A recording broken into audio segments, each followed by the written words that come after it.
Most executives I speak to think that taking a price rise should be fairly straightforward.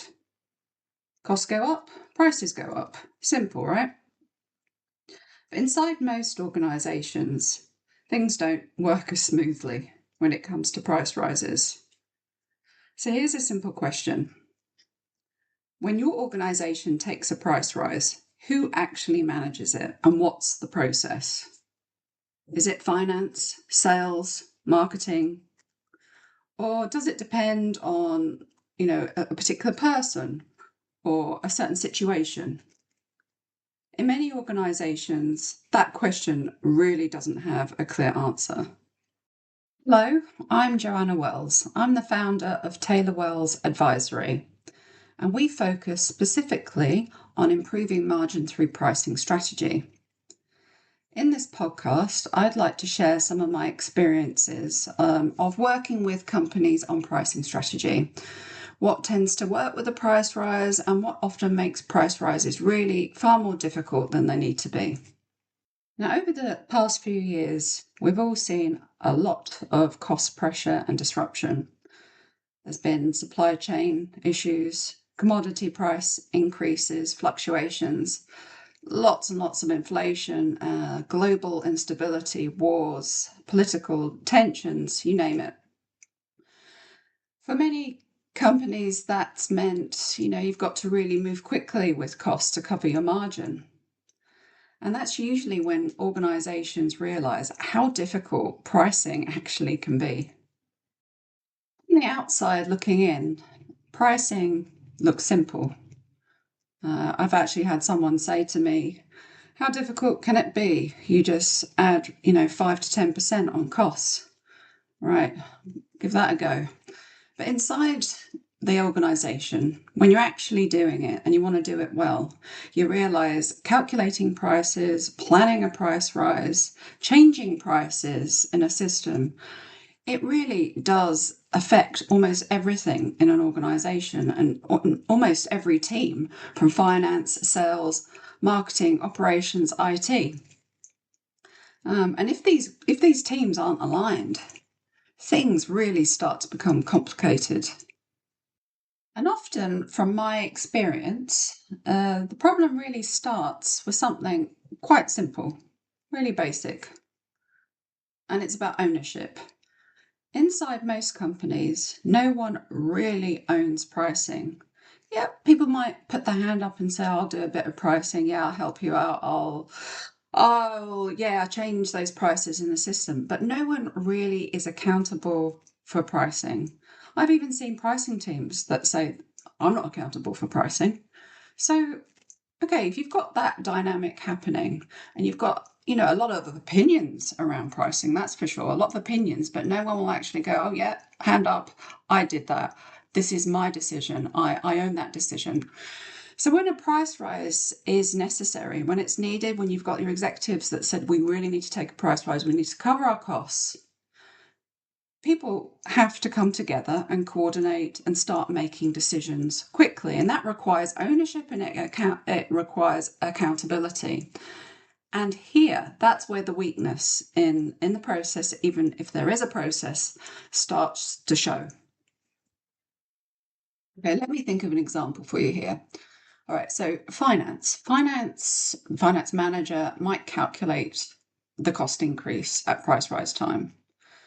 But allocating those costs and increases, the COGS, across a large portfolio, I'm thinking here a large complex B2B business from manufacturing and distribution right through to, the end consumer and retail, often have to deal with a very large product portfolio. So allocating those costs increase really isn't easy.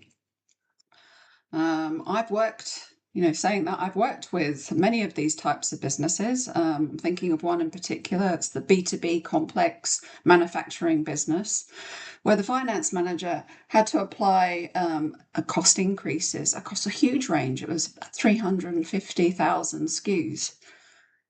But when we reviewed and looked at the data, and we looked at those COGS movements, we saw that some products had increases 3 to 4 times the underlying COGS movement. while others had barely changed at all. Now, no one in particular, he wasn't wrong. He didn't do anything wrong when he did that. It was just a very, very difficult task to allocate costs, even if you don't have that many SKUs. But could you just imagine correctly and accurately allocating costs across thousands, hundreds of thousands of products? It's almost impossible. And this is what we see time and time again. And a lot of finance people are wasting a lot of time trying to do that. It's great effort, but it's not getting the outcome that many businesses need when they're taking a price rise. Okay, so if it's not finance, then who should it be? Well, often when there's some, issues in the price rise process and people are not sure who does what and who's accountable, what we tend to see is sales. Actually, the sales manager, national sales manager, or the sales director, bravely steps in. Of course, makes complete sense in some way because sales are close to the customer. They know the market very well. They understand the relationships. They have often a close relationship with key accounts, and someone needs to start having those sort of difficult pricing discussions. So, in one way, that profile looks good. Yeah, the salesperson should step in and do it.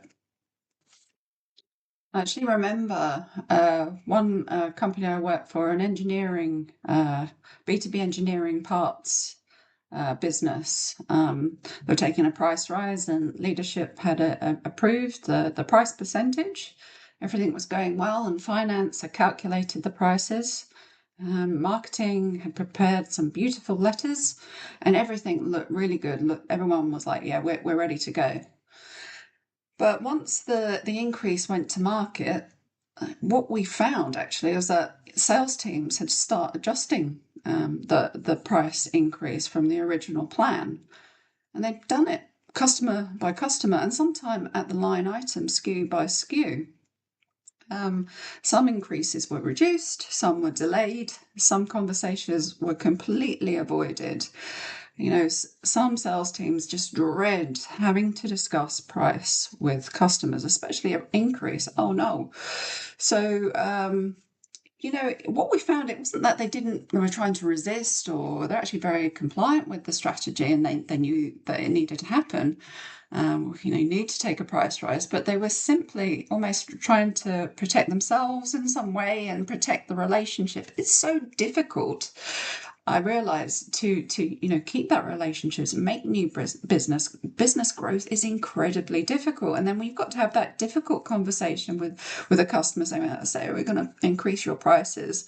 They sort of almost think, oh, I hope I'm not that's going to jeopardize the relationship. Please, no. What are you going to say? And within, in this particular instance, within a few months, the increase that we discussed, that was discussed around the board table, that was discussed with executives and senior managers, looked extremely different in the market than it did in the plan. And really, I suppose at the end of the day, it did not achieve the margin outcomes that the board and the executive team were expecting. And there was a lot of disappointment. And more than just disappointment, there was a severe financial pressure on the business. I've also seen pricing teams make personal adjustments or judgments on price increases from when the executives said, this is what the price increase, we would like the price increase to be. I've seen the pricing team go in and go, and question that and say, we agree on this portion of the portfolio, but not this portion of the portfolio. And they started spreading those adjustments across the portfolio based on what they believed the product should be positioned at. I'm thinking of a B2B industrial business pricing team that I've worked with. And they would say stuff like, we think these products are premium. We think these products are highly competitive and should have a very large discount. We believe these entry, but not new, but entry, and in between, evolved.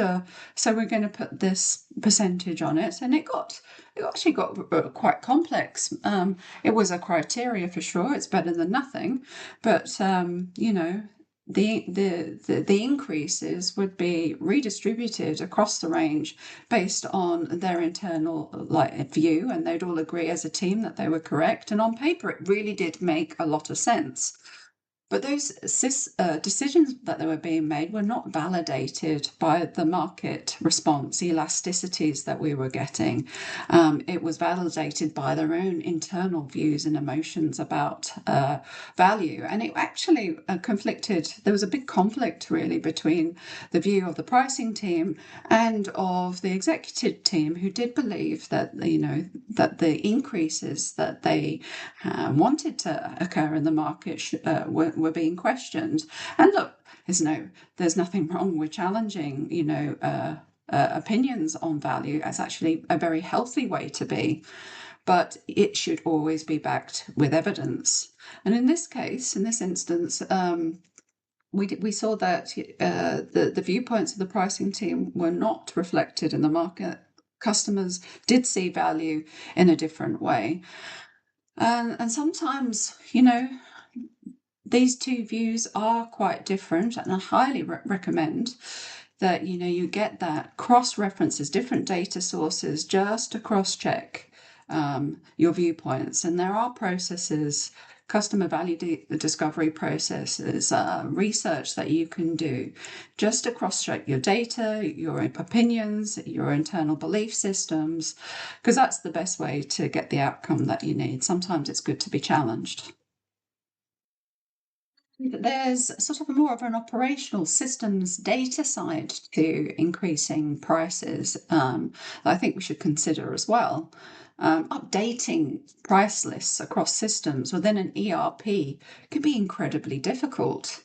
Often when I'm looking at systems as part of the diagnostic, I can look at an ERP and think, good Lord, all of these fields are taken, and often they're taken and used in completely the wrong way. They're not used in the way that the software vendors of that particular system would be happy with. It's often a land grab to take fields and use it across different teams. There's often master data issues, and in terms of pricing, there can be many different price lists in that ERP. Some sitting dormant, often hundreds. I've seen hundreds, if not thousands, of legacy custom-built price lists for specific deals, as well as your more traditional list price that are used across different markets. And just being left, not maintained. So you can imagine you've got all of that happening in the background, and then you've got to prepare sales teams on communicating and aligning that communications with the actual data communication, the actual price lists, and making sure the data and the messaging are aligned and are matching. Let's just think of it simply. If you say you're going to do a 4% price increase and then your system churns out something like an 8% or doesn't churn out anything, then you're going to have a very difficult conversation. And I suppose this is exactly why sales teams get nervous at price rise. They just think, gosh, I hope everything's gone okay in the back end as well. So, things, you say systems, you go, well, that, everything's embedded in the system, it should just run, it's automated, but it's often not that straightforward at all. So the real issue, when I think about all of these examples and what I'm trying to say, it really isn't the price rise itself. The real issue here comes down to pricing capability. Like simple things like, do you have the data? Do you have the process? If I asked you what the process is, could you explain it to me? Could you write it out simply? Is it a good process? Who runs it? Do you have a team that you can trust to set and manage prices? And the ownership needed, I suppose, to manage pricing decisions properly across the organisation. So here's a question to consider. If your company needed to take a price rise tomorrow, would you be confident that the team, your systems, would be able to implement it well? Because in many companies, that's where the real challenge begins. Thank you very much for listening. I'm Joanna Wells. I'm the founder of Taylor Wells Advisory, and we focus specifically on improving margin through pricing strategy. I look forward to seeing you in the next episode. Goodbye.